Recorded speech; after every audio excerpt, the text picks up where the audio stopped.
Hello everybody, welcome back. Today as well we have got you another video. In this video I'll show you how you can ignore group chat on Messenger. But before that, please do make sure to like our video, subscribe our channel, and yes, without any further delay we're simply gonna go ahead step into our video.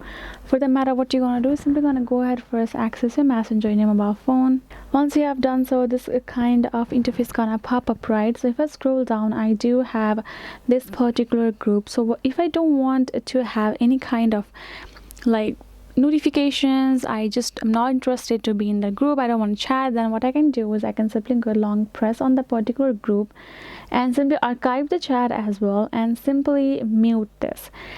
If I don't want to leave the group, still want to be in the group but don't want any notification, any interaction, I can simply tap on this mute, and that way I will be able to mute it, ignore it, because I won't get no notification. I don't have to go and have to reply it back or be bothered to even open it. That is the option for you, but that is the option for you. Hope this video was helpful to you all. Thank you so much for watching this. I'll see you guys in our next video.